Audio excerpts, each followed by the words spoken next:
To the Bloomfield Township Board of Trustees meeting for Monday, January 26th. If you all stand for the Pledge of Allegiance. I pledge allegiance to the flag of the United States of America and to the republic for which it stands, one nation, under God, indivisible, with liberty and justice for all.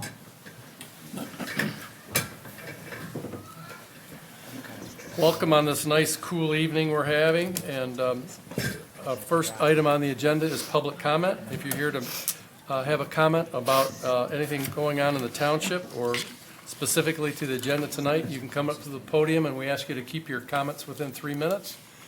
And welcome. And introduce yourself and your address, please. Jeff? Jeff Sauls, 3114 East Bradford Drive.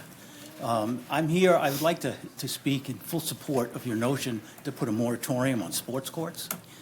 There are two issues that I see. There may be more, but the ones that I see that I would like to see addressed. Number one is the issue of noise. Now, we already addressed this, have addressed it in other sports courts, more commercial or country club with pickleball courts. And but nothing has been codified. It was just came to the Planning Commission, and we made some suggestions to the Board of Trustees. The other issue that I find very important is one of drainage, of water migration. Sports courts are large, take up a lot of space, and in many cases are impervious surfaces, adding another impervious surface to the many that we have now, meaning that there's less ways for water to soak into the ground. Now, I know that some of them are, now the technology is that they are permeable, that water goes through them. My next door neighbor, a new build on East Bradford, he lives upstream from me in the water flow. He decided he didn't want grass in his backyard, so he covered it completely with a synthetic surface. But it's permeable, and so that's good. But as the ordinance stands now, as I understand all the ordinances, there is nothing in there, except for driveways, which is a more recent thing, where impervious surfaces are controlled or addressed. As a matter of fact, the way I understand the ordinance is if I wanted to, I could blacktop my backyard, paint it green, as long as I don't call it a driveway. And there's nothing in the ordinance to prevent me from doing that, except later, when water runs off to my neighbor, we can't do that. But that's after it's installed. There's nothing in the permitting process whatsoever to address that. I would like to see that addressed for sports courts, but further, I would like to see us take a look at all impervious surfaces on a property and redefine our how we outline lot coverage. Right now, it's just the home, an accessory structure, and now certain driveways.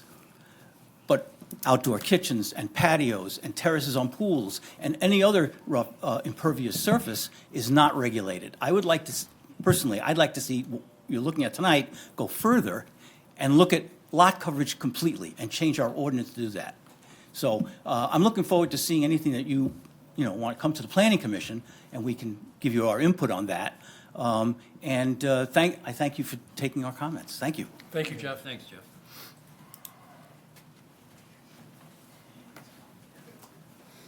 Hello, my name is Michael Van Hoff. I live at 330 North Berkshire. And I wanted to mention a few things about a proposed development called Bloomfield Hollow. And I think the address that it goes by in the planning documents is 350 Fremont Street. And so I live in the adjacent neighborhood. And the biggest thing that I want to discuss is the proposed change to the zoning ordinance, which would allow this development to take place, because it's currently a research park development. And I think I'm particularly experienced with this. I've lived in my house for over 20 years, and I do back up to a research park, and it is to my rear yard. They've been great neighbors. I've never had a problem. And I think the biggest thing that I'm worried about is that, I guess what we'd have to address is really concerned about like noise and light, because the fact that they would be putting in a banquet hall in this facility, which would be within sight distance of my house also, would create many more opportunities for noise and light pollution, especially from cars. not worried about the lights that they put on the property, but more for like cars coming and going at night.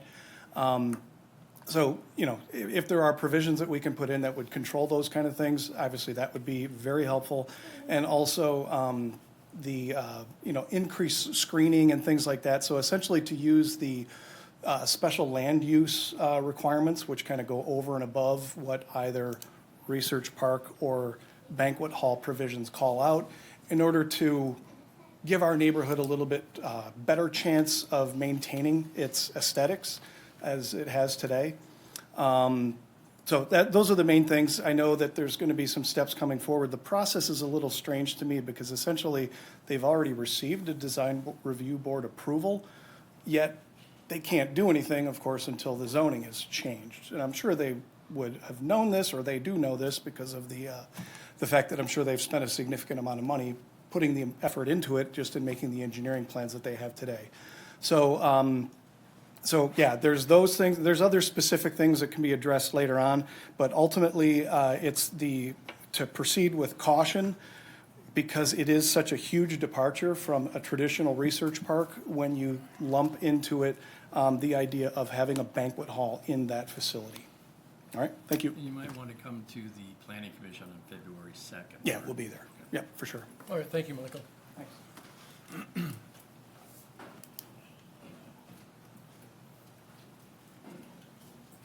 Hi. My name's Kim Schaefer. I live in the same neighborhood as Tim. I live at 300 North Berkshire. So my home backs directly, we're probably about 50 feet. My garage is about 50 feet from the proposed site. When we bought the property, I realized it could be developed, but it wasn't zoned that way. So I wasn't too concerned about a research park or I don't know, some sort of storage unit going in. I watched the meeting with the Planning Commission, the design board review. It seemed the meeting wasn't neutral at all. The board was actually like giddy. There were no questions about how it would impact us or anything. It sounded like it was a done deal already, which kind of was a bit unnerving, to say the least. I lived in the township for 20 years. I've raised my kids here. And I'd also like to point out that not totally against a banquet hall. I think that's a reasonable use, the light and the sound. But I really, at that planning, sorry, I'm a little nervous. At that planning committee, they used the word amphitheater over and over and over again. Amphitheater in definition is an open-air venue for entertainment and performances and music. They're planning to have 650 to 1,000 guests playing music. It's right in my backyard. So there just has to be some consideration about that. And I also looked at the Charter Township matrix. Banquet hall is in here if the zoning gets changed. Amphitheater is not. But I noticed when we pulled up the plans, banquet hall was on there, amphitheater was not. But when they went to the plans for you guys, this amphitheater was used. And the other thing they were talking about was after the property, how he's going to put up other more buildings that will be quote-unquote sick. Like, I don't know what that means. Everyone seemed happy about it, just made me nervous. So I'd just like you to take us all into consideration when approving this, especially the outdoor venue. Yeah, thank you for your time. Thank you.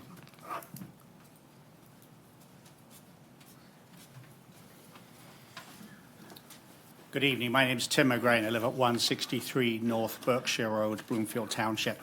This is regarding the 350 Fremont Road development. Firstly, I will say I've previously done business with Cutting Edge, so I know the quality of the company they are. So it's nothing about the company. In some of the conversations that I've been having and some of the quotes about the project, it makes reference to they're going to do the spaces being designed to accommodate everything from automotive reveals requiring off-road terrain for clients like Ford and large-scale events, galas, and concerts. So I would like to make sure that the planning department and the design review and the township are very aware of those concerns. Also, these plans seem like it only makes reference to phase 1 because they are making reference to phase 2 and phase 3, of which there is no details about what that is going to encompass. And that's in that same area. So I just want to be aware that The neighborhood wants to make sure that the townships where we're concerned, and hopefully the correct decisions are made, for the township and for this residential neighborhood. Thank you.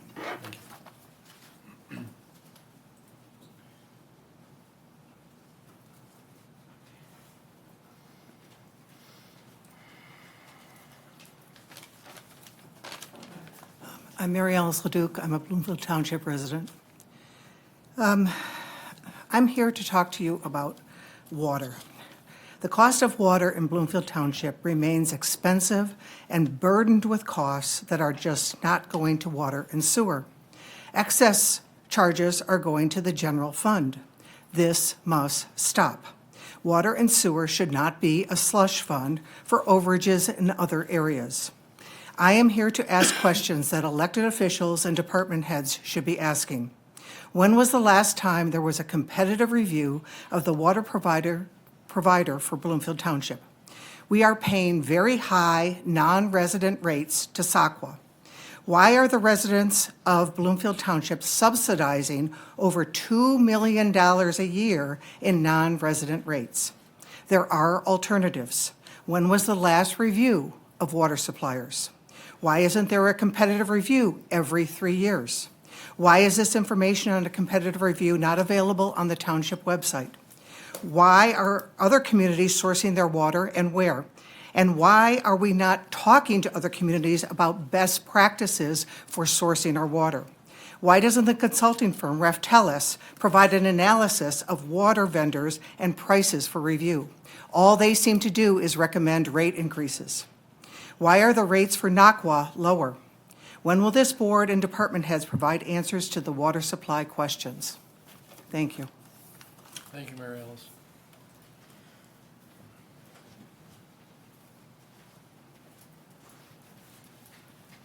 My name is Ralph Windler. I'm from 194 North Berkshire, and I want to talk about the Bloomfield Hollow thing as well. The biggest concern was already raised. I'm concerned as a nearly 50-year resident in that neighborhood that the subsequent plans are not being disclosed to us to understand how else that property would be used. And I want to see that be considered before any approval goes forward. I'd also like you to take a moment and consider the fact that our neighborhood is specifically different than a lot of others because of large lots, a lot of wooded area, a lot of wildlife, and a lot of natural sounds and natural settings. And I'm concerned that that will all change for my weekends whenever a large 600 capacity banquet hall goes in with uncontrolled sound. It isn't what I want to have on my weekends. And I don't think that there's anybody else in my neighborhood that does either. Thank you.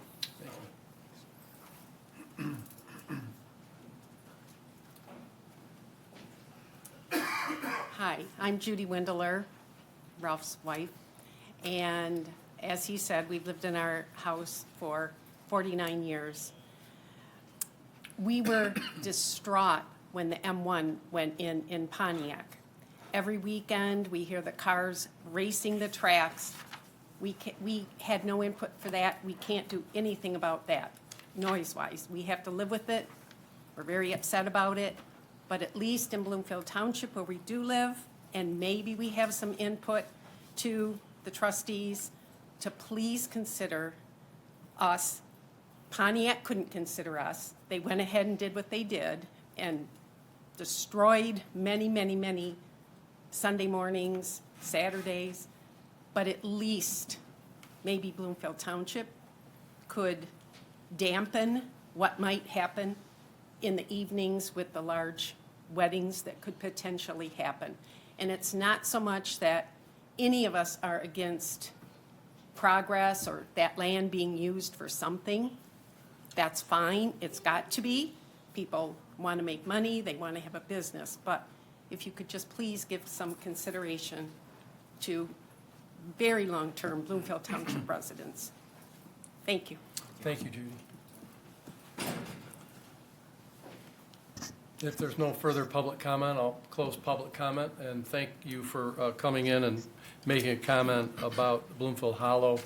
There will be hearings going forward, both in the planning and the zoning board, and I would encourage you to attend. I think you've all made some very good points that we have to take into consideration moving forward. And as for the water, Mary Ellis, Michael, do you want to give us an update on the firm we hired to do an evaluation? That project's kicking off this week. Right. We haven't started it yet. Yeah, but we've hired Ralph to. We've hired a firm to help us with the rate study Right. So we'll have that available about, what was the time frame on it? before we set the rates in April. Right, right. And I did read in the paper recently that, not SACWA, but the Great Lakes Water Authority is recommending a water rate and sewer rate adjustments, which fall back on all of us. So stay tuned. We are in a process of Mary Alice studying that. Thank you. Okay, item number 2, consider the consent agenda. I'd like to remove item D. Item D, Mark, okay. Any other? If not, I'll take a motion to approve. So moved. Second, support. All in favor, say aye. Aye. Any opposed? Okay, passes 7-0. Thank you. And so, Mark, we'll move that to 8A. 8A, yeah, thank you. Okay. Item number 3, Police Department introductions and retirements. Our Chief, Jimmy Gallagher, welcome. Thank you. Thanks for allowing us to come in this evening, and we're going to introduce a couple officers, and we have a patient dog back there running around, and we just want to honor one of our canines that has retired, the dog itself, and then introduce our new canine. I'm going to first start off real quick with the introduction of the officers, and then we'll move on to the honor and the canines. First up, De'Ara, come on up. De'Ara Bullock, badge 369, and I like to say that every time for a long time down the road when somebody else can watch these meetings. De'Ara comes to us from Livingston County, where he was worked as a transport officer for the sheriff's department. So he has experience within the law enforcement arena. He resides in Waterford Township with his wife, who is a Lake Orion counselor, correct? Yep. And then his one daughter, I'm sorry, young. And fun fact about De'Ara is, I've been telling him, especially because he's in the field training, he likes to race four-wheelers. I told him, just give it a minute, right? Just give it a minute. He graduated from Avondale High School, where he played football and ran track and field. On his free time, he enjoys fishing. I said loves to race four-wheelers. And then he also broadcasts live. We've been paying attention and trying to learn about these things. He went on to graduate from Saginaw Valley State University with a degree in criminal justice. He worked for Livingston County for 7 years, and recently we sponsored him through the grant at the Oakland Police Academy. So he just graduated the academy and is currently in phase 1, probably about week 2 or so of his field training. So just like all the rest of our recruits, we're excited to have him. He brings a wealth of knowledge from a corrections side of things where we don't have a ton of experience. So we'll be definitely using that. So welcome. Thank you. Did you? I don't think anything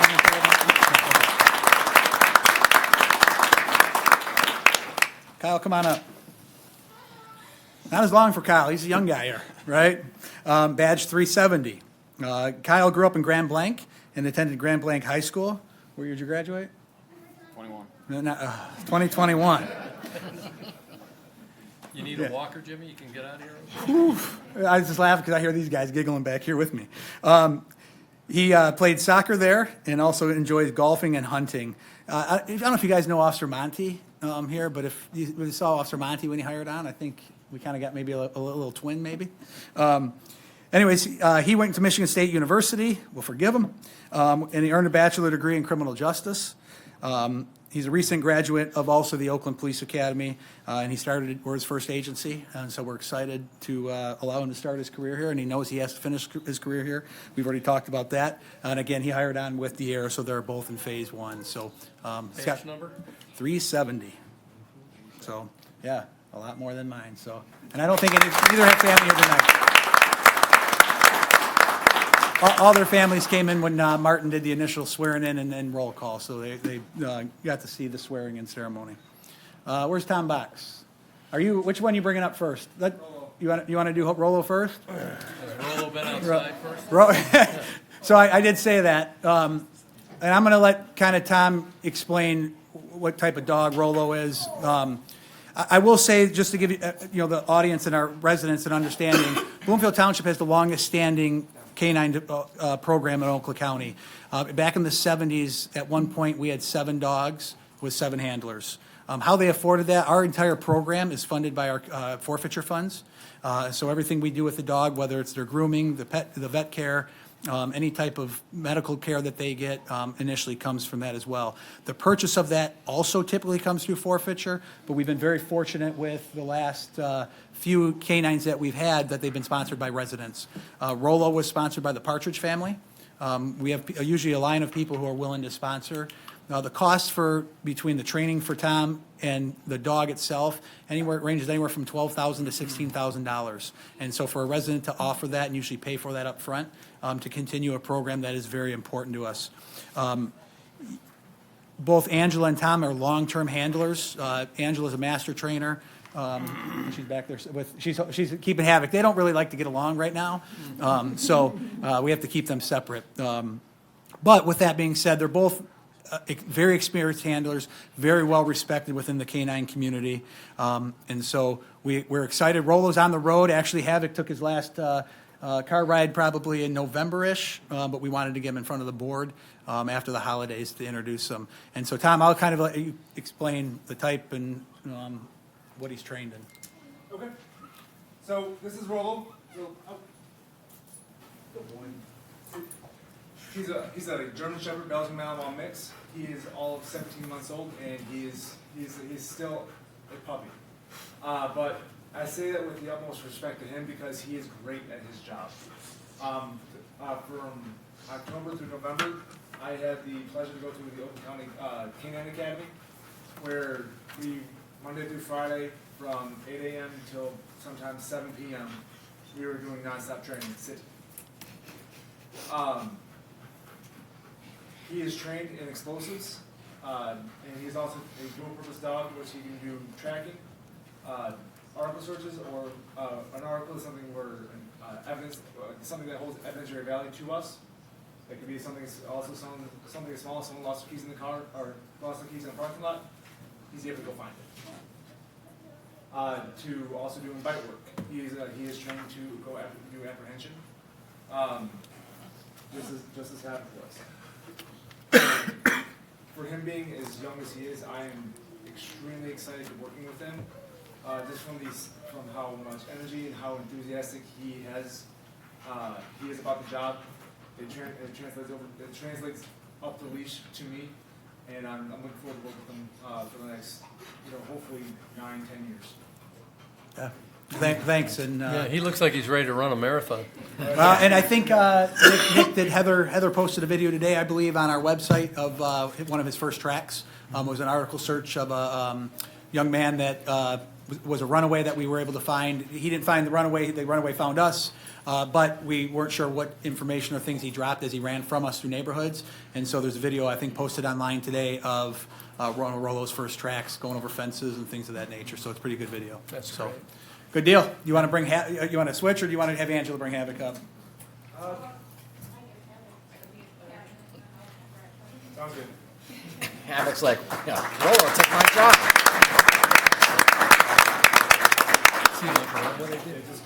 Right.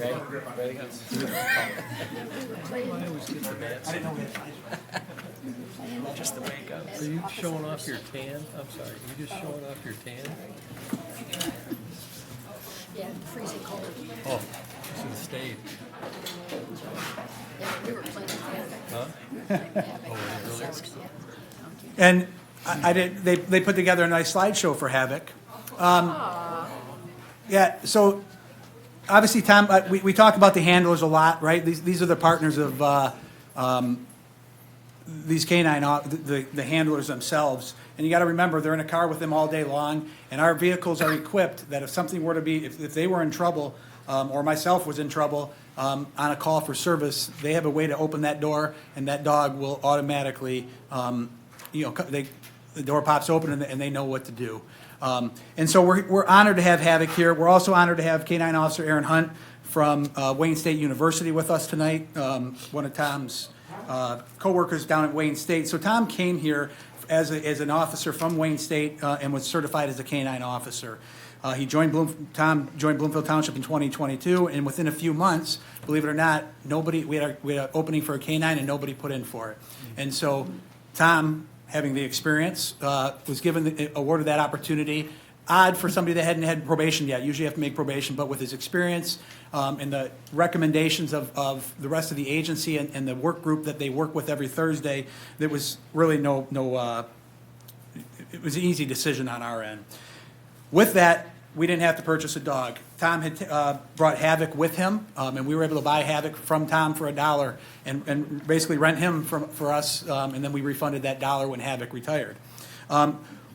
What's important for us to recognize Havoc tonight is that on November 22nd, 2016, Officer Colin Rose was killed in the line of duty at Wayne State University. And so at that time, Colin had a different dog that was soon to be retired, and Havoc was in training or creating that bonding time with Colin when he was killed. And so after that, Colin's fiance at the time reached out to Tom as Tom's dog was retiring and offered to work with Havoc, and so they began that process.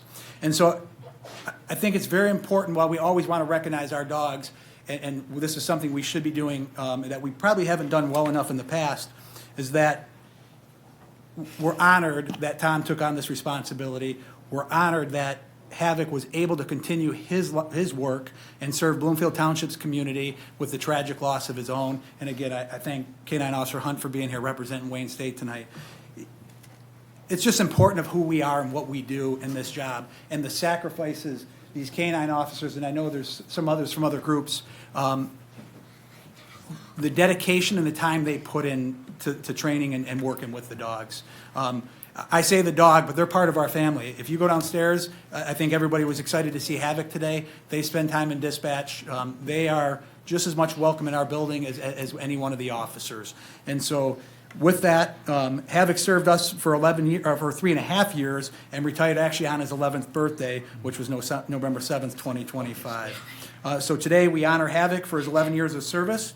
And Tom, we'd like to present you with a plaque for you guys in recognition of Havoc's loyal service to both us and to Wayne State. And I don't know if you want to say anything, Tom, but again, we appreciate it, and it's an honor for us to have to work with Havoc.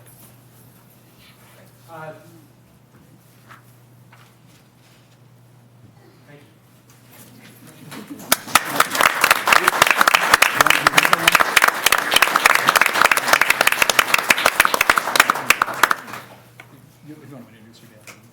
He's still asking. Oh, yeah.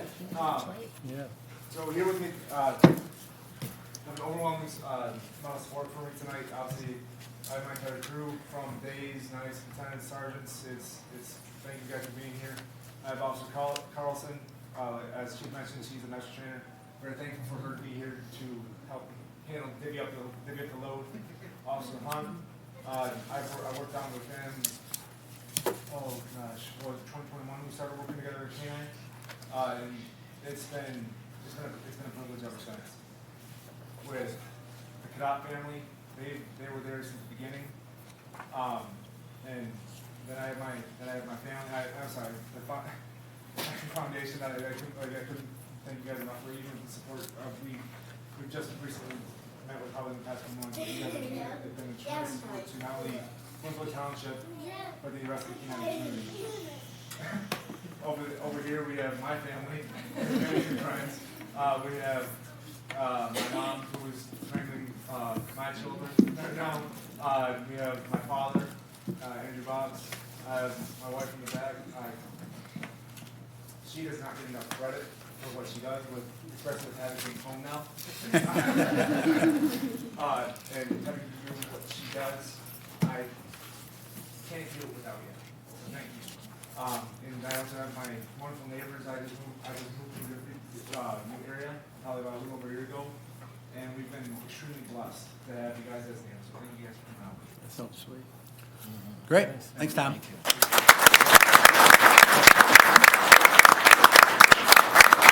What are his plans for retirement? What was that? What are his plans for retirement? I think the last phone I got was he was on his back on the couch just relaxing and watching some TV. So he's doing really good. That's great. Well, we'll process his pension, so. Sounds good. Right, thank you. Thank you, Jimmy. All right. And thank you, Havoc, for all your years of service. Looks like still a puppy. Yeah, he is. Okay, item number 4. Consider approval of a resolution to accept a petition to create a special assessment district, otherwise known as an SAD, for road improvement project in Bloomfield Village called the Green Phase 5, Section 27, and scheduled for the first public hearing necessity for Monday, February the 9th, 2026 at 6:30, presented by our Deputy Assessor, Jennifer Werthman. Welcome, Jennifer. Hi, thank you. Tough act to follow with him. So tonight we're here to talk about Bloomfield Village Phase 5, also known as our Green Phase. This is the final run of this project, so I'm excited to be here tonight to hopefully be able to wrap up this entire project that has been years and years in the making. Up first is just kind of a map. So as you know, at the beginning of this process, the road commission kind of divvied up the entire village to kind of make sense of the flow of the project, to not be running over new roads. So green kind of straddles everybody really, but with the main vein of the project being Bradway, that kind of links everything together. Phase 5 includes part of Judson Bradway Village, and then part of Judson Bradway Village number 1, 2, 4, and 7. It's roughly 3 miles of public road, and that includes, as I said, South Bradway Boulevard, Ensley Drive, Covington Place, Amberley Road, Overhill, Hupp Cross, Morningview Terrace, Tuckahoe, Sunnydale, Drury, North Glengarry, and North Cranbrook Cross. The project consists of pulverizing the existing road and adding 4 inches of asphalt pavement, which will be placed over an aggregate base with full depth cold milling asphalt removal, total curb and gutter as in the rest of the projects, with total under drain installation, sodded shoulders, minor drainage improvements, just to reasonably assure that the drainage of the pavement surface. As usual, we're looking at a maximum 5-foot approach that will be constructed to the existing driveways to provide that smooth transition to the newly paved roadway. I included just a few pictures in here. This is mostly from Bradway, I believe, but I grabbed a couple pictures of the current roads throughout Phase 5. As you can see, I mean, it's the same story as the rest of the village. And then there's a couple in here of the new phases, which are absolutely beautiful. If you can take a drive through there and check them out, it just is amazing the aesthetic difference that it's made to the community where they've been able to complete it. The petition has been confirmed by the Township Assessor. It was supported by 51.28% of the homeowners, which represents 52.77% of the roadway frontage. Estimated project cost, this is a little different than when you guys saw this come in front of you last time. The current estimated project cost is $9,751,992. When I was in front of you before, we were at a total of $9,902,553.30. We have a $500,000 contribution that has come from Oakland County, so that has helped significantly with this. So across the 99 parcels that are in the whole SAD, there are 195 with a full unit of benefit, which brings our total assessment. Previously was $52,569.70, so we are now down to $50,005.60 per full unit of benefit. So tonight, we're just asking that you approve the resolution accepting the petition to create SAD number 430, and we are looking to schedule our public hearing and necessity for February 9th in 2 weeks. Great, thank you, Jennifer. You're welcome. Any questions, comments? Aren't Not, you I'll glad entertain. this is coming to a closure? It will be a nice thing to be complete, that's for sure. Okay, now I'm ready to make a motion if there aren't Yep. any comments. I make a motion that we schedule the first public hearing of necessity for Monday, February 9th, 2026 at 6:30 PM. Support? Support. All in favor, say aye. Aye. Any opposed? Passed 7-0. Thank you, Jennifer. Thank you, guys. Okay, item number 5, consider approval of a resolution to establish a moratorium on processing of sports courts permit applications. Our Director of Planning, Building, and Ordinance, Andrea Bibby. Welcome, Andrea. Hi, good evening. Just going to run through a quick overview. So oftentimes I'm before you presenting a new proposal or site plan, but in this instance, what I'm bringing before you is based on some feedback that I've received from not only residents, some of our board members, some of the members that are sitting up here on the dais this evening in regards to something that has been becoming more popular within the township, which is residents seeking to have individual sports courts at their single-family residential home. So as a result to that, I just wanted to kind of give you a little bit of an overview of what we currently have, and then maybe kind of give you a little a background in terms of what we're looking to achieve if the moratorium is in fact adopted. So currently, all sports courts are required to get approval by the Zoning Board of Appeals. They're treated like an accessory structure and accessory use. So similar to a shed or a detached garage. So it's quite a different use of land over those type of structures I just mentioned, but we're following the provisions of that ordinance. They're currently required to be in a rear yard, 16 feet off the lot line. That would just be a permission request before the zoning board.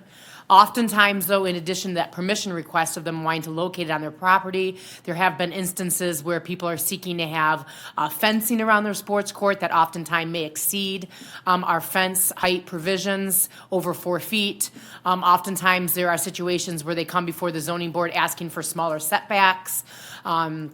As well as a variance based on the location on their property. Perhaps they can't locate it in a backyard because they may not have a backyard because in some instances, we've even had properties that have 3 frontages. So oftentimes that necessitates a dimensional variance in addition to that permission request. And then historically, the zoning board has placed restrictions on lighting and time of play, which is kept to daytime hours. So that has been something that, since I've been here consistently, that's been a condition that the board has placed, but it's not something that's within our code, or written within the ordinance. And then currently, we do have our building division does review a drainage plan to ensure that there's no negative impact to areas, but we don't exactly have any direct standards in place at this time in terms of maybe what we could require in the future with the new ordinance of what we could need upon application. And then, of course, screening requirements by the zoning board are usually added, which is intended to not only screen the fence, but also to screen the sports court. And oftentimes the requirement is that the fencing, obviously, or the evergreen plantings have to at least meet the height of the fence. So if we have a 6-foot fence or an 8-foot mesh fencing, oftentimes the zoning board is requiring that entire sports court is screened accordingly.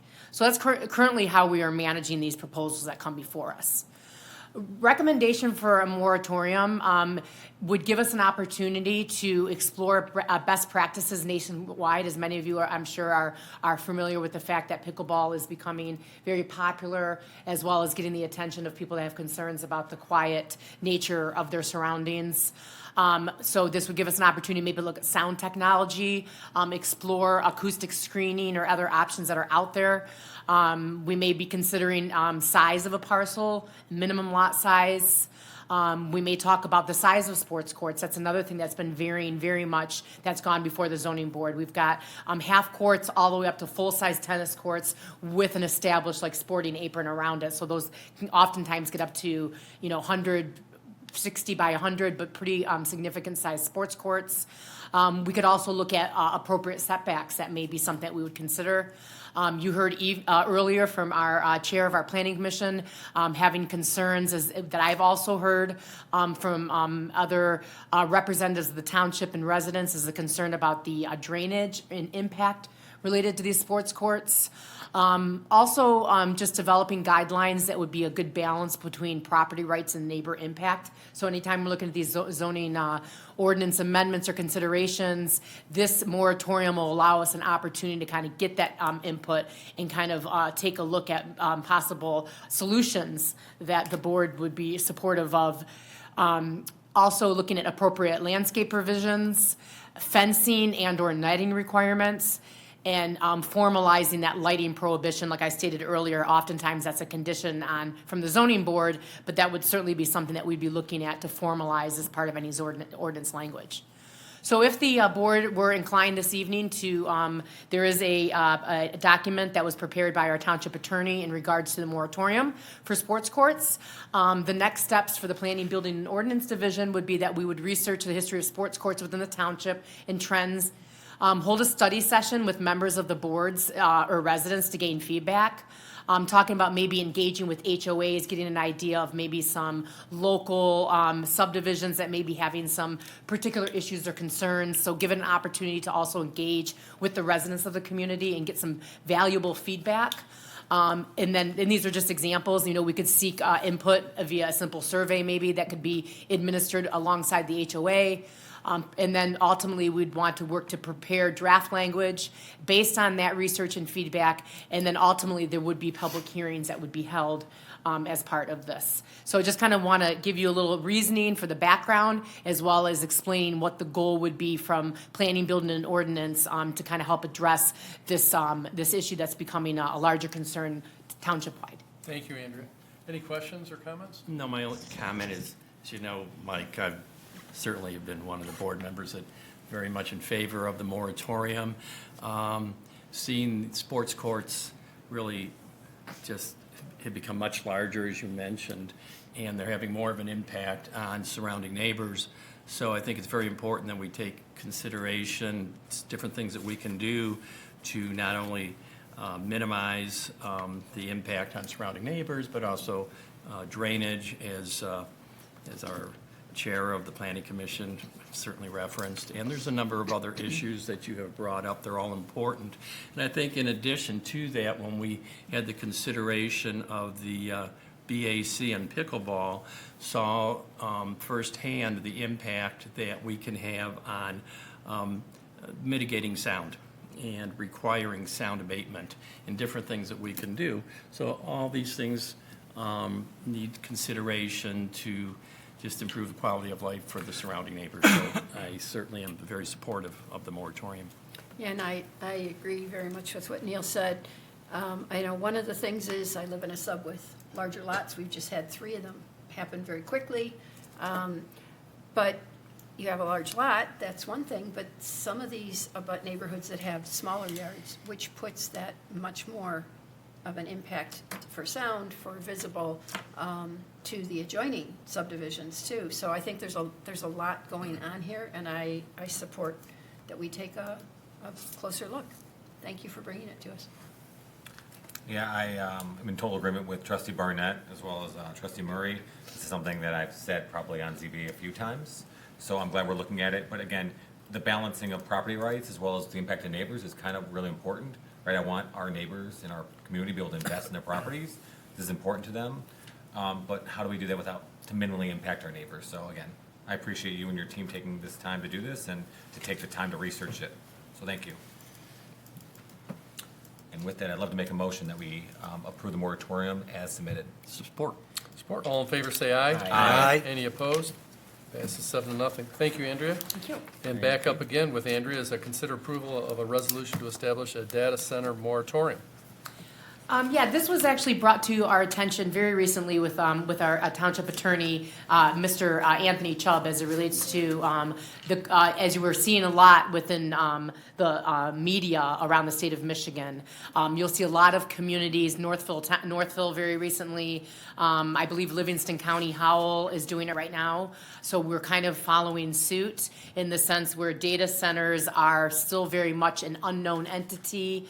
What the impact is on local infrastructure, safety, securities, as well as the long-term impacts that they could be to land use.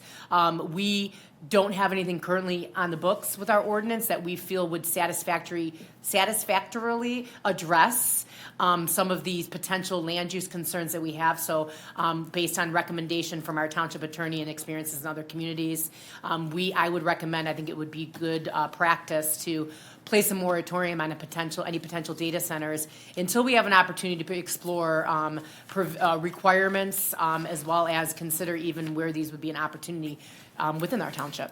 Thank you, Andrea. Any comments or questions? Yeah, I think this is really important. I appreciate Tony bringing this to our attention. It's something that I've been watching with all the media attention around the state. These Data centers are really impactful to the surrounding community, and potentially also not only affecting the electricity and the grid infrastructure, but also the water infrastructure and the use of water that it takes to cool the machines inside the data center, and how that could impact our water system. So I think it's very important that we move forward with this, and I appreciate, again, all the work that went into preparing this. So, no other comment. I'll make a motion that we approve the resolution to establish a moratorium on data centers as submitted. Support. Support, all in favor, say aye. Aye. Any opposed? Passes 7-0. Thank you, Andrea. Thank you very much. Item number 7, consider approval of amendments to the fiscal year 2026 budget presented by our Finance Director, Jason Theis. Welcome, Jason. Thank you. In your packets, there was a memo outlining multiple budget adjustments, all within the general fund. Increase to general fund revenues, which the majority of that is from outperformance of the budget in investments, as well as a little bit in state revenue sharing coming in higher than we thought. And then on the expenditure side, there's, I don't know, a dozen or so adjustments.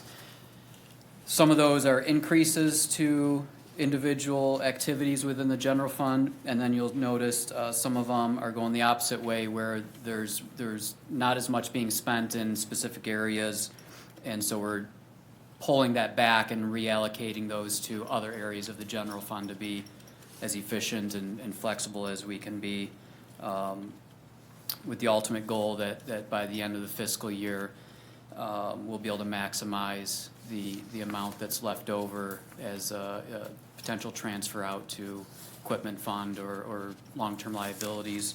So the more we can tighten it here, that gives us more flexibility at the end of the year. Questions, Mark? Yes, I do have a question. Public safety, Treasurer Shostak handed me a document, and it appears to be fairly consistent with the quarterly reports and the audit starting fund balances. But what it says is there's a $16,313,382 negative balance after the starting fund balance in public safety.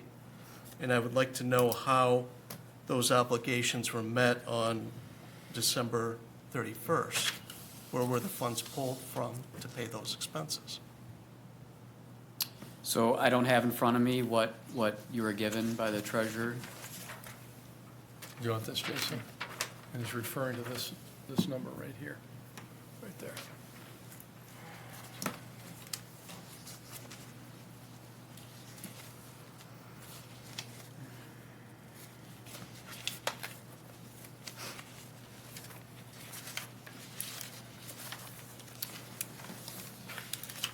So if you could restate your question. Is Treasurer Shostak is showing a negative 16 million plus fund balance in public safety, and I would like to know where the funds were removed to make those payments. Okay, so this is cash balances, which is different from fund balance. So I guess that's the first thing. And you can see out of the total major funds, there was 47 million, even with that 16 million. And that's fine, but that doesn't tell me where the money was coming from. Well, any expense that is related to public safety is getting recorded in the public safety fund. There's no expenses related to public safety that But they are don't- going on the They're short expenses of. 16 million in cash. Again, I think you're combining two different things: fund balance, expenditure recordings, and cash balances. Is a loan being given to public safety to cover those expenses? We do not record a loan. We wait until the year is complete, and then we make the funds whole and make the transfers at year end. Tony, who has the approval to approve a loan in the township? Is it the board? No, and I think Mr. No Tyson, loan. yeah, that this is not a loan. it's not a short-term loan to pay that 16 million, then what is it? If it's not a loan, what is it? I don't And- have a terminology for what you're asking. Well, you have a $16 million cash deficit. It's got to be related to paying expenses. Well, you still need to look at the town, we're one entity, the township as a whole. And we have one pooled account of cash. And we know that we have a guaranteed revenue of tax dollars on the winter tax bill. But you cannot use a pooled source of cash to pay for public safety. You can use the general fund. I don't or know that that's true. You can use water and sewer money to meet obligations in public safety. That's not true. No, well, I think you're drawn to the wrong conclusions here.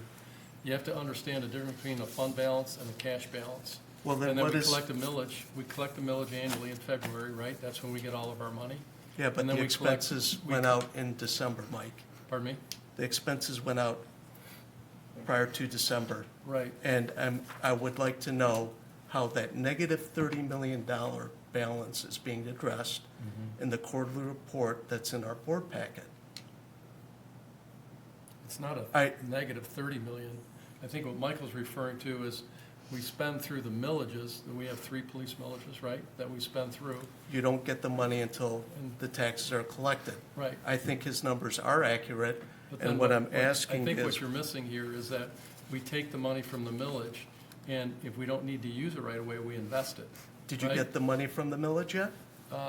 We get money from the millage when their taxes are Well, paid. it's sitting in the tax collection fund.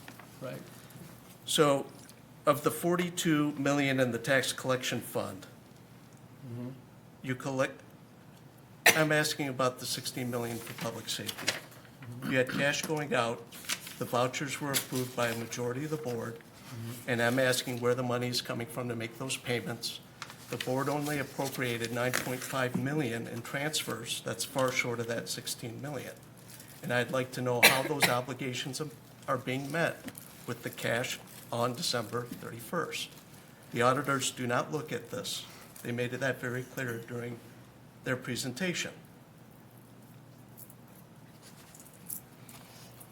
Okay, so I am very concerned that we're not doing things properly and that these items should be met. Therefore, I'm going to make a resolution authorizing a temporary interfund loan for public safety to meet the cash flow purposes, affirming no structural operating deficit, and making statutory findings requiring board authorization. This is at the current board meeting today. Whereas the Charter Township is the governing body of Bloomfield Charter Township and is vested by law and exclusive authority over appropriations, transfers, and loan of township funds. Whereas the township operates police, fire, and emergency services through its public safety fund, whereas public safety funds had a beginning balance of $14,444,098. Whereas for the period ending December 31st, 2025, public safety fund revenues less expenditures totaled a negative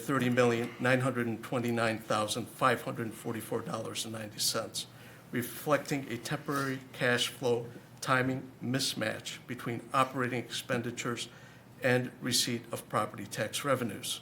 Whereas the township levies property taxes and other revenues for public safety purposes that are anticipated, measurable, and legally available later in the fiscal year, and are sufficient to repay a temporary interfund loan.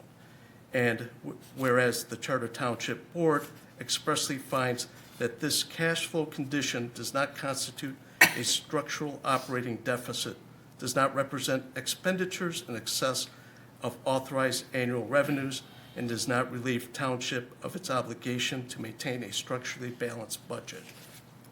Whereas the Uniform Budgeting and Accounting Act of 1968 PA2 requires the expenditures of public funds occur only pursuant to appropriations and authorizations adopted by the governing board of the local unit of government, and whereas the revised Municipal Finance Act 2001 PA 34 provides that any borrowing or short-term financing by a local unit of government must be authorized by resolution of the governing body, establishing the purpose, amount, and source of repayment.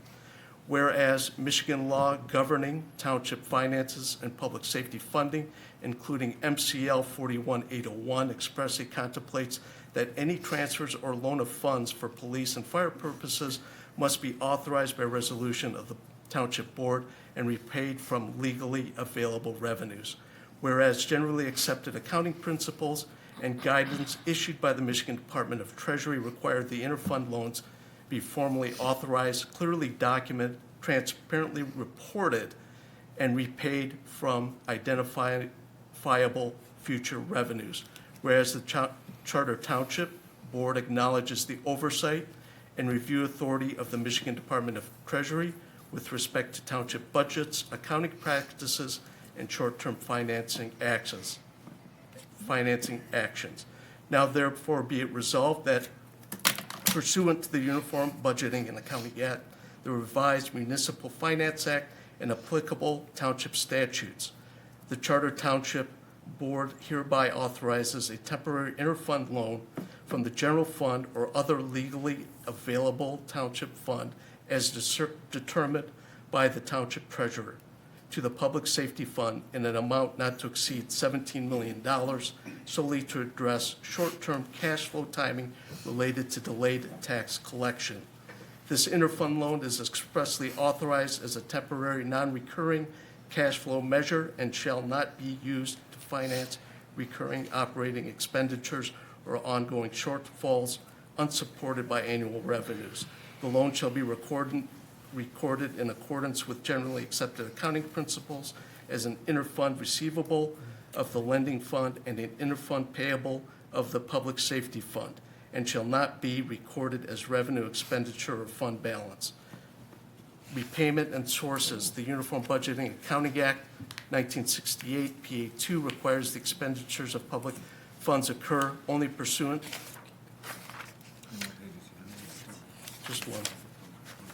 Repayment shall be made exclusively from the property tax revenues or other legally available revenues of the Public Safety Fund upon receipt and in no event later than February 28th, 2026, unless repaid earlier. The loan shall bear no interest consistent with township policy and applicable law. Nothing in this resolution authorizes expenditures in excess of appropriations, modifies the adopted budget without further board action, or relieves the township of its obligation to maintain a structurally balanced budget. The township treasurer and clerk are directed to maintain full documentation of this interfund loan and to provide such documentation to the Michigan Department of Treasury upon request, including as part of an audit, financial review, or budget submission. This resolution does not create long-term debt, does not pledge the township's full faith and credit, and is not intended to delay, avoid, or circumvent review of the Michigan Department of Treasury. The township supervisor, treasurer, and clerk are authorized to take all action necessary to implement this resolution consistent with state law and treasury guidance. This resolution shall take effect immediately upon adoption. Is that it? Yep. Is there any second? So on the motion, I wouldn't feel comfortable doing anything with a motion that I haven't read before. We always get a packet before so we can look at it, review it, and ask questions. So providing this to the meeting without us being able to see it before, I couldn't give any support anyways. You could always second it and table it for review by the township attorney. Is there a second? There's no second, so the resolution fails. And Mark, my suggestion is you make an appointment with our finance director and our treasury and understand how we balance our books. It's very simple. There's a difference between fund balance, there's a difference between cash balance, and we have plenty of money that comes from our millage that is set aside to pay our bills. And I think it would help maybe you understand how we do a fund balance, how we do cash flow. You can't explain how the deficit in the budget is being met with the current cash on hand. I think we've explained it over and over again, along with our auditors. And you Your have a auditors refusal to never touched understand it. They said they only do it based at the end of the year, and they do it based on the interfund transfers that are approved by the board. Mark, The current I think you imbalance have a really- exceeds the interfund. Mark, you really don't understand this, and I think it would help if you would sit down with our finance director and our treasurer, come in and make an appointment, and really walk through it step by step, and you'll see that, and the public understands that we have plenty of money that comes in to pay the bills. We invest this money until we need it to get interest on it, and we've done very well in the market with that money. So we're in a very good situation. We're a AAA-rated community. Our public safety is fully funded. Our fire department's fully funded. Our whole township's fully funded. So then how is the cash at negative 16 million according to the township treasurer? Because you don't understand how we handle our Then books and how explain we it to me. inspect. I'm here right We've- now. We We've have the explained it finance- over and over again, Mark. I think Actually, you need you to have make an not. appointment with our finance director and our treasurer and get a lesson. It's really accounting 202, not 101, but 202. 202 is managerial accounting. Exactly. Thank you. This is governmental Yeah. accounting. It's Yes. I would like to make a motion based on the, what's on our agenda, as submitted. Okay. And then a couple comments on that, if I may, before we Sure. get started. Why I feel comfortable doing this is because we have UHY, who's an external auditor. They have Right. CPAs and fraud accountants to make sure everything's going above board. Correct. Milliman continues to showcase that we're doing the right thing. Correct. Our finance director is one of only 15, if I'm not mistaken, one of 15 certified public finance officers in the state. Right. Again, we have people that are licensed, credentialed, experienced in governmental accounting, and they've been here a while. Right. So I have utmost faith that we're doing everything not only above board, but we have checks and balances that continue to showcase we're doing it above board. So with that motion, I'd like to make it as submitted by the finance director. I support that, and along with what you're saying, Chris, is we have all, well, not all, most of us on this board have said this over and over and over and over again. And everybody on this board, other than one person, understands all of this and has complete confidence in our treasurer, our finance director, and our finances. So Then explain it to me. I'm I'm right not here, here to Neil. explain anything to you, I would Mark. love If you to don't hear the understand, insight of your speak 20 to the finance director and the treasurer. You've wasted enough of our time. And is that a second? Yes. With support, all in favor, say aye. Aye. Any opposed? Mark, opposed? Yes. Okay, 6-1. Thank you. All right, item number 8, strategic plan process. I'll go through this, and this will be posted on our website tomorrow. We spent a lot of time, and I give credit to Sue Bolin, our administrative assistant, on working with this along with our directors to put this together. And again, it'll be posted on the website, but you all had it in your packet, and we'll run through it online. Amber, are you doing the video? Okay. So moving through here, the 2026 Township Strategic Plan is a living document that creates a framework to meet and exceed our community's needs over the next 5 years. We have a mission statement and our vision statement. On the next page, we go to 2026 Strategic Plan Progress Report, where we have a vibrant lifestyle, welcoming community, enhanced community character, reliable infrastructure, and best-in-class government. Vibrant lifestyle. Objective A, enhance the community and cultural events. Objective B, build relationships with local restaurant and business communities. Performance measures, engage in one co-sponsored community event with other communities by December 2026. Hosted open house, included partnerships, and we list them below. Number of ribbon cuttings. I attended some ribbon cuttings and will continue to attend the ribbon cuttings. I encourage trustees to engage and enjoy these ribbon cuttings, and it's a great way to welcome people into our community and businesses. The restaurant scene, we've seen a few new restaurants open up with more to come. We're welcoming in our community, and we always wish them the best. A vibrant lifestyle. Objective A, enhance the community and cultural events. Performance measures, maintain and increase resident satisfaction. Our senior services attracted 597 new customers in 2025 and hosted 47,127 visits to the center. Our senior center has been so well run by our director, Christine Tavaro. They also did the relaunch of the Friendship Club. Along with Objective C, develop a recreational strategy that is physically sustainable to offer green space settings. Objective D, develop an action plan to create outdoor spaces. Performance measures, complete an inventory of potential green spaces and conduct a feasibility study of their viability within 18 months of inventory completion. Develop an action plan to create outdoor spaces. We have worked with the Oakland County Parks and Recs Department. We'll continue to do that, and it's something that we'll look at when we work on our master plan review starting in December of this year. We are a welcoming community. Create an ambassador program. Explore and develop partnerships. Performance measures in the ambassador program in progress to be in place by December of 2027. Welcome new residents, grants and engagement coordinator with made efforts to attend more HOA meetings. We have so many HOAs in our community. I've attended many of them, and I encourage trustees to reach out to our HOAs as well. We have electronic bulletin boards that we'll be installing throughout the township over the next year. We have food truck Wednesdays during the summertime, which we had very good attendance, I thought, this year. And if you haven't stopped by, I encourage you to stop by at lunchtime.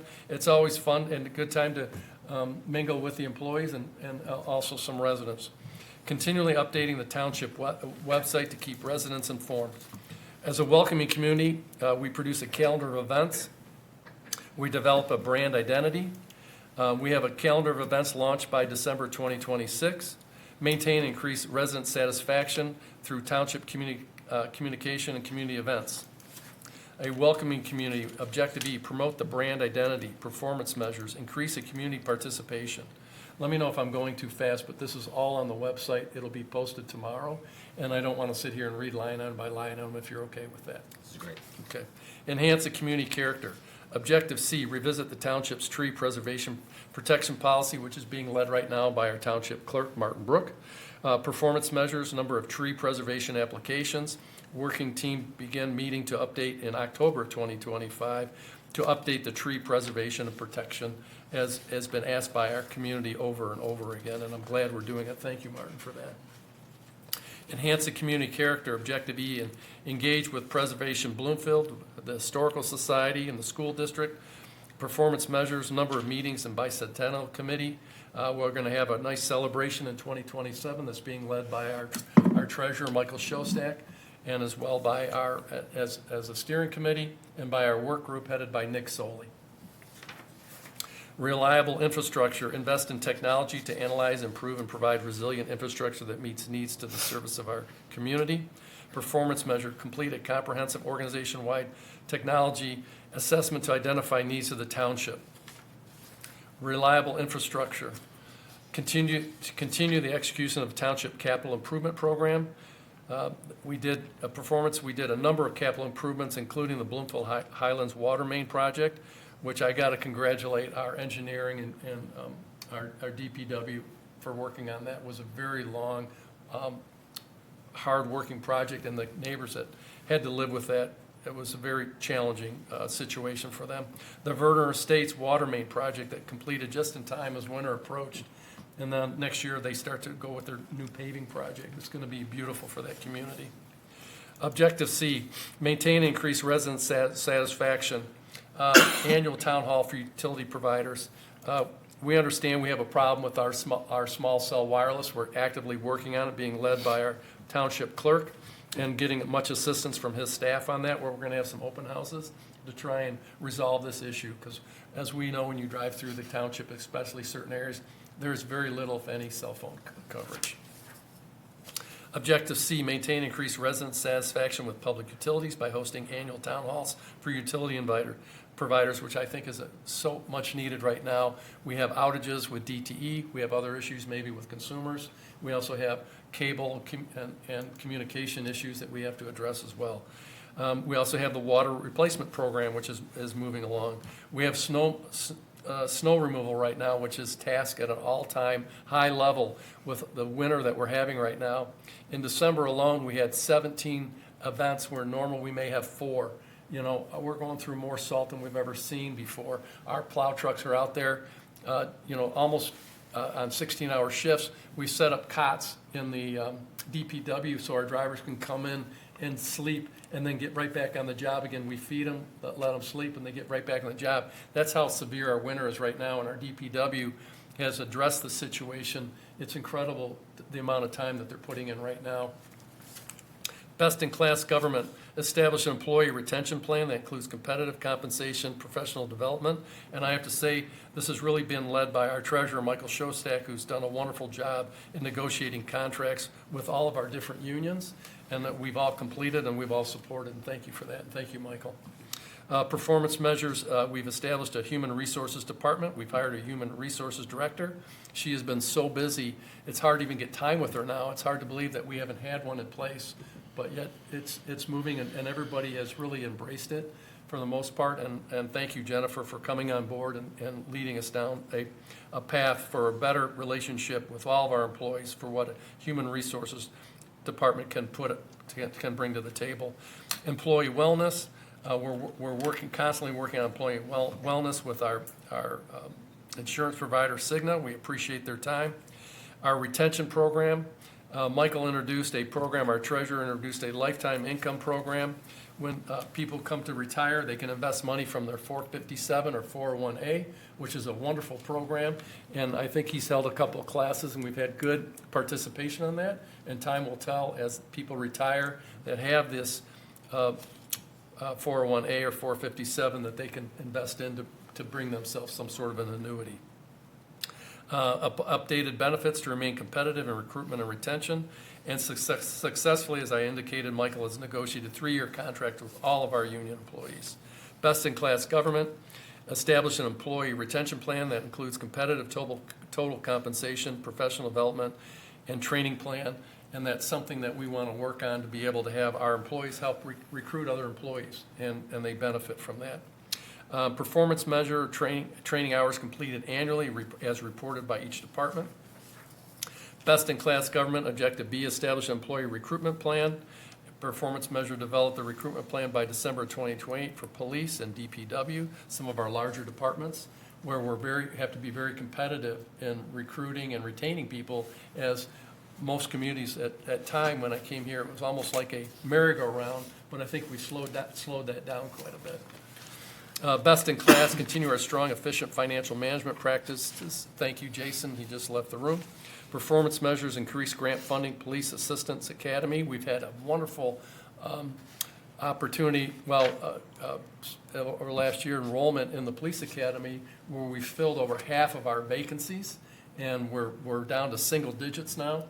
And, it's a tough, policing is a tough job. You have a 4-year degree, you go through the cadet training program, then you come on and go through our 6-month training program, and it's a lot of work, and it really challenges the people, and it filters them out. And not everybody makes it. Unfortunately, along the way, we've lost a couple of people, but I think they found that maybe policing wasn't for them. But I give credit to Dan Brown and Brian Bazzuti, our captains, who are out recruiting and putting people in seats, and that we're supporting them in the academy and bringing them into the township. Our objective D, continue our strong and official financial management practices, increase grant funding, which we've been in front of the state and the county receiving funds, and we need to continue down that path to use and invest into our infrastructure, whether it's the police or the fire and other areas that we see fit. Continue our strong, efficient financial management practices. Grant funding, you can see some of the grants that we have received in support from our state representative, Samantha Steklov, which we thank her very much for, as well as our other state rep, Donnie Steele, and our state senator, Jeremy Moss. Our continued strong, efficient financial practices also include more grant funding, as well as for senior services. And then we get into more information technologies as we keep chasing these grants and finding dollars here and there that we can use so we can upgrade our not only our IT systems, but software, hardware along the way. Also, it talks about more grant funding. SEMCOG, we received a $1.4 million grant, as shown up on the board here, which is a tremendous program, and we need to stay involved with SEMCOG for more opportunities like that. Develop the community outreach program, our regional youth police academy, our cable sports camp, and our internships, all popular things from the community that we're putting out there to help draw younger people into the township. And then just in the back, continue to improve our communications and community involvement, develop multimedia campaign to inform residents about code enforcement and building codes, continue to seek funding from our state and federal representatives, and then it shows you a list of some of the funding that we've received in some of the different areas. And our Safety Path Update, that's been a very popular program. Update the tree preservation as we discussed. Focus on developing, including restaurants and entertainment venues. Continue our bicentennial planning, because we're heading to our 200th anniversary in 2027. And our sanitary sewer rehab for North Evergreen Interceptor.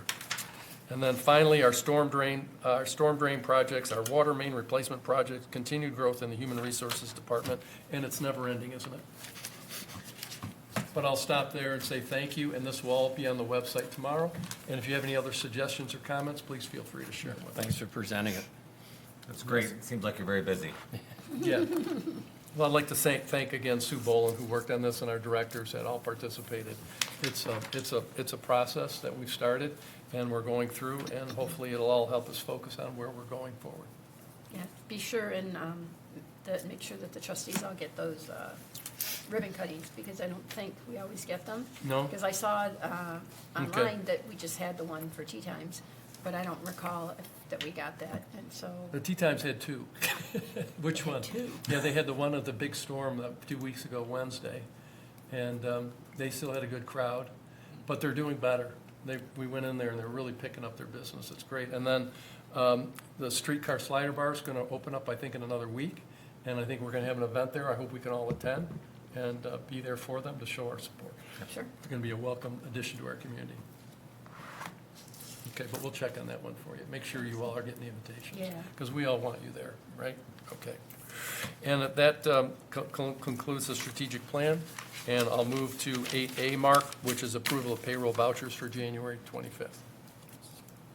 So moved. No, hang on. Did you have a comment you wanted? No, let's have the vote and go forward. Okay, okay. Support. Support? You made a motion? Support? All in favor, say aye. Aye. Any opposed? Nay. Okay, 6-1, thank you. And finally, we move to adjournment. All in favor, say aye. Aye. Thank you, everybody. Stay warm. It's a chilly night out there.